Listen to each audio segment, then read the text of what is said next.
This here is a stack O keyboards. 1, 2, 3, 4 keyboards. These were actually sent to me by Keychron. Keychron reached out to me and said, do I want to review their new lineup? These are branded as Lemokey. You can see that there. This is more of their gaming. You can obviously use Keychron for gaming. They're actually very popular amongst gamers, but they're also just used for just general use, professional use. They're very popular amongst keyboard enthusiasts. I like Keychron quite a bit. I've reviewed a bunch of their stuff and they're fantastic. But these are their dedicated gaming lineup. So you can see here there's 4 different models. They sent them all over so I can do a comparative review here rather than doing them one by one. It can be a little confusing to go through the videos. This way we'll do all 4 in one video, compare them. We can do a review of them, just see how they stack up to one another, see potentially which one is best for you.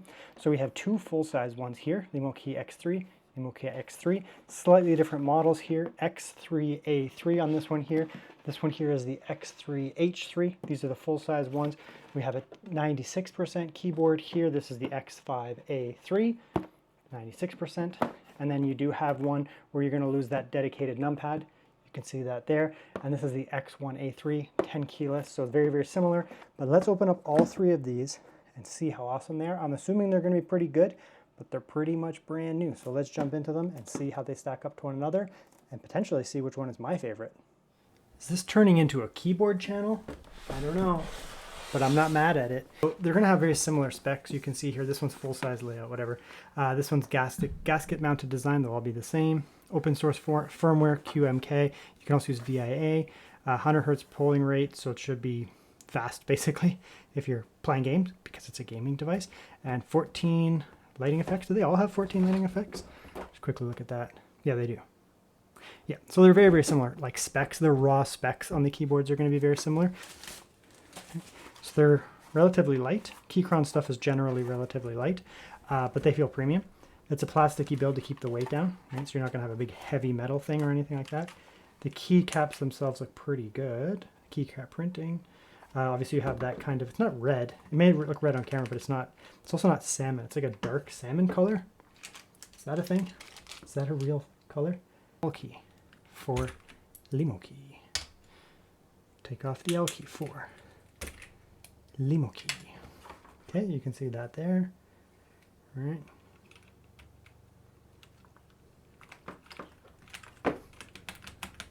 See that there? It's not coming out. And it comes out. So the real difference here is hot swappable versus not hot swappable. This one here is the K3H3, H for hot swappable. So we're going to get a lot of the same accessories, obviously, right? You can in Farsi. So that's the 96%. You can see that. In order of size, we have the biggest, the full size here, 96% and 10 keyless. So obviously there's layout differences, right? So I mean, on a 10 keyless here, on a full-size keyboard, you get the the controls, alts, and that. They're all full-size on both sides. Typically, when you go with a slightly smaller board like this, where it's a 96%, you get slightly shrunken control function and alt on that side. That's pretty common, right? Just slightly different there. You get less separation here, so the number pad, the direction pad is going to be integrated, but you do still get a full-size numpad. Here it's separated out. You get a line in between the 2 of them. You do get a line in between them, fully separated out with your indicators up there. It is kind of nice to just have a fully separated numpad. I often go for full size because you get a fully separated numpad. These are fully dedicated here. Your insert, delete, home, and page up, page down. If you're just playing only games, you may not care so much about those things, where they're located. Whereas here you do have to hit function. You hit function and you get this access to the same things. So it's still fine. I mean, if you're doing pro use, you're using Excel a fair bit, you can still do things like function, home, up, down, especially once you get the hang of it. However, if you do like tons of professional work, not just gaming, but you're going to be doing tons and tons of professional work, especially things like spreadsheets, it is nice to have the dedicated numpad and then just be able to come up here and do things like page up, page down. I use page up, page down a lot. This one has a very different form factor though, so I'm going to do it slightly different. And you can see that there, typical design there. You get a 3-stage foot, so 1, 2, 3, right? USB-C channel here, so you can plug it in there, wire it, and then you can follow either direction you want or straight out, whichever works for you, your call. Rubber here, so if you just want to use it naturally. It's a pretty long board, obviously. Very light, like I said, because it's a plastic material.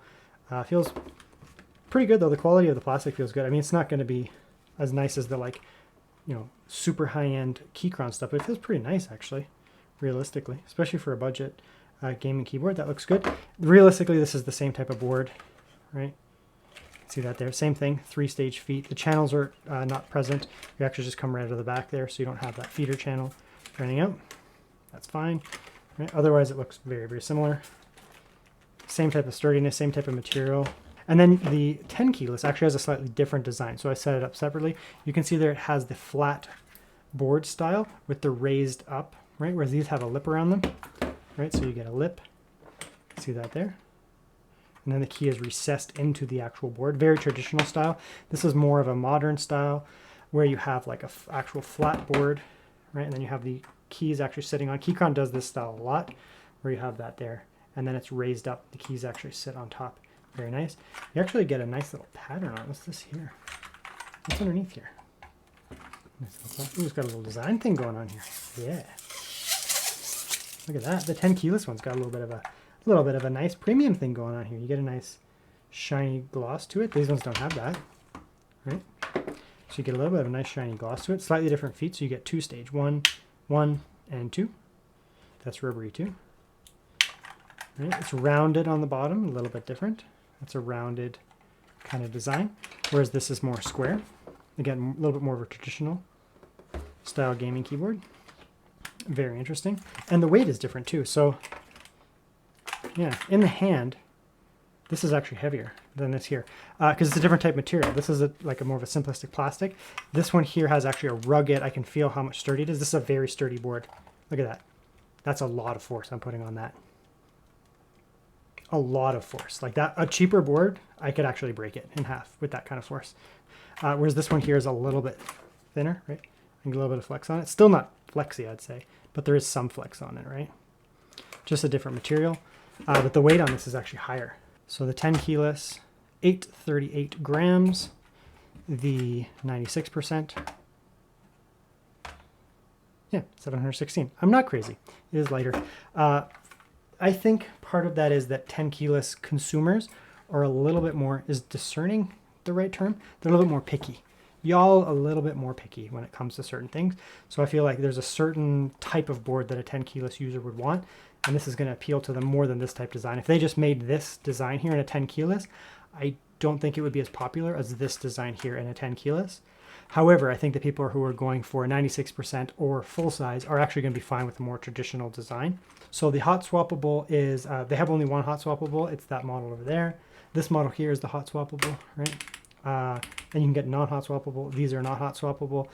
You're getting into browns. They have also reds, by the way. So if you don't like browns, you can get reds. They asked me which one I like, and I am a strong preference for a tactile switch, so brown. So the keycap printing quality is good. See that there? We won't really call it printing. Like there's actually the white printing, but then the other part is the see-through part, right? The cutout, is that the right term? Because you're going to get some RGB shining through. And so that looks good. The red ones look also really nice. It's just, I don't know what color this is. It's not salmon, but whatever color this is, it's quite pretty. They did a good job with having the black and then just accenting it with like one color. Choosing this red is really nice. So the big one has this little feeder channel, which is cool. You can see that the little airplane wings, and that'll help feed that down into there so it doesn't, I guess it doesn't get bent in this one because you're going to actually feed this in, right? That was a nice little click there. It'll just help protect it, basically, I'd say. Oh, the RGB is already running. All right, so I'm actually kill that light over top so we can get a little bit of RGB. Okay, so we'll just do a little bit of a typing test here. I can't really see what I'm doing, so let's hope I don't type a bunch of errors.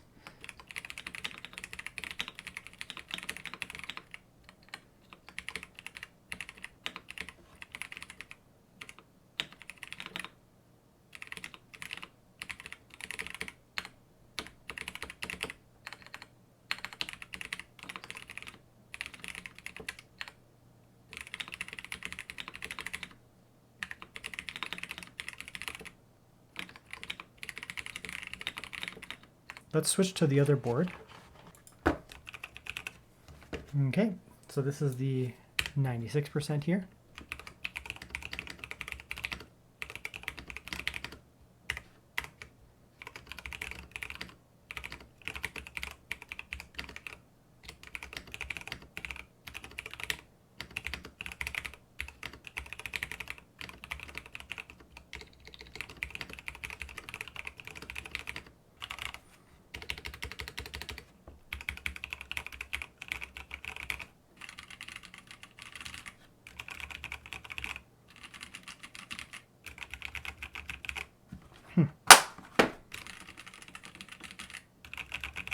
They do sound slightly different. I mean, they have the same feeling, but they're different form factors of the board. I mean, this is a slightly longer board, so that, you know, the pressure points are slightly further out, so it feels not quite as sturdy as this here. Oh, it sounds way different.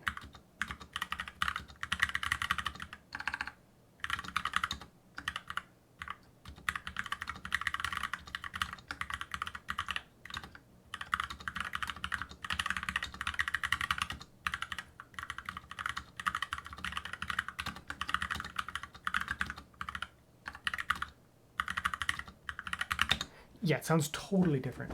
The typing experience is similar. I wouldn't say it's exactly the same because, again, this is a raised up board, heavier backplate. So this one feels the sturdiest of all three. Like in terms of sturdiness, sturdiest, medium, and least sturdy. But they're all good, to be honest, especially for a large size board. They're all fine, but this one definitely feels the most sturdiest, like by far. Like it's just very obvious because it's such a heavy board. There's obviously, you know, backplate in there, and the structural design of it is just different.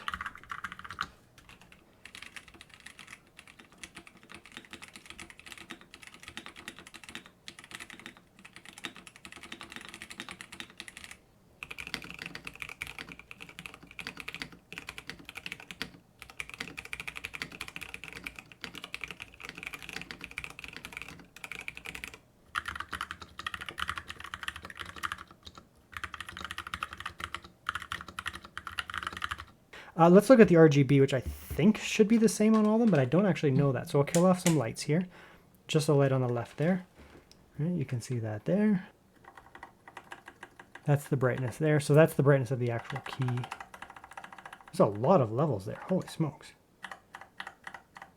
Look at all those intervals. I don't think I've ever seen a keyboard with that many intervals of brightness. I can't even, what is that? I don't know. There's a lot. So that's full. 1, 2, 3, 4, 5, 6, 7, 8, 10, 11, 12, 13, 14, 15, 16, 17, 3, 4, 5, 26, 27, 28, 29, 30. 30 levels of brightness. Holy smokes. I have never in my life ever seen a keyboard with 30 levels of brightness. Okay. Well, that's pretty freaking cool. What's that do? There you go. So that's the different effects there. Ooh, that's a pulsing one. Cool. A little radiating thing. Another radiating thing. Right to left. There was 14, I think it said. We're just going to go with red. The red looks really nice, actually. I am not an RGB kind of guy. Like, I don't actually like multiple colors. Once I like static color. But I don't mind being able to change it. Does like a linear thing. A wave thing, pulsing, static. Cool. And I'm just going to press all these buttons.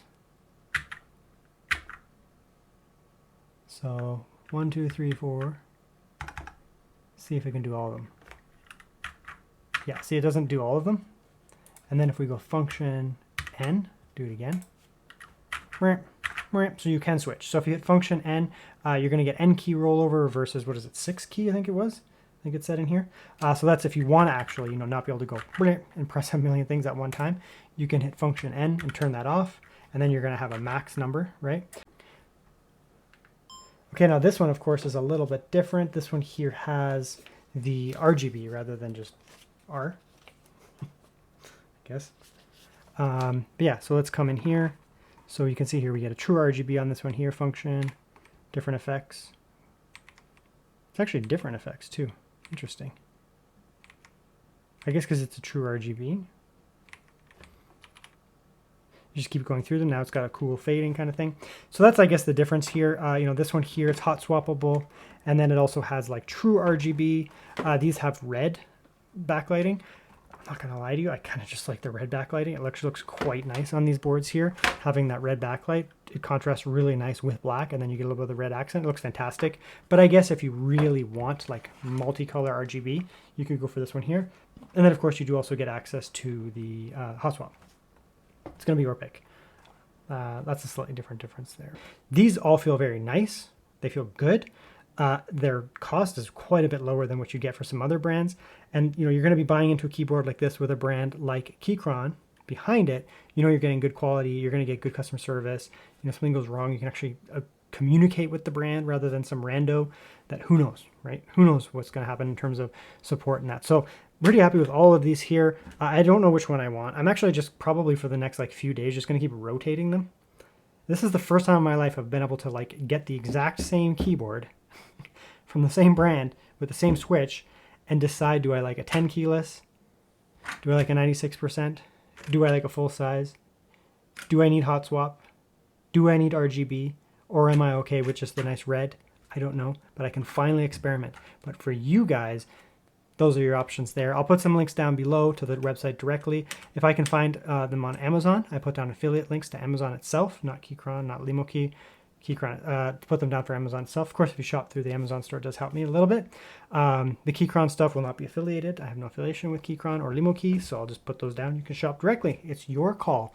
But those are the boards there. Really cool stuff. Pretty happy with all of them, to be honest, especially when you factor in, you know, the context of the boards, cost, quality, brand name, brand recognition. They actually become pretty compelling.